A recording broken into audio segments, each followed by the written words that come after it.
ఇవాళ మళ్ళీ మా శాసనసభ్యుడు కౌశిక్ రెడ్డి గారు ప్రజాస్వామ్యం గురించి మాట్లాడినాడు. హైకోర్టు మొట్టికాయలు వేసింది, రాజీనామా చేయండి అని అడిగినాడు. మీరు కండువా కప్పుకున్నది మీరు.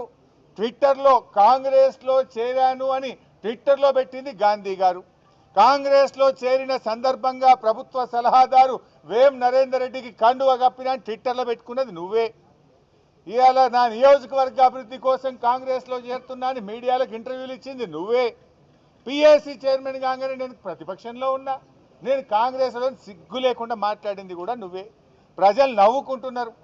అయితే డిఫెన్స్లో పడి ఇజ్జత్మానం పోయిందని, ప్రజల్లో అవమానం పాలైపోయినామని ఇవాళ ప్రశ్నిస్తే మా కౌశిక్ రెడ్డి గారి మీద దాడి చేసే ప్రయత్నం చేసింది.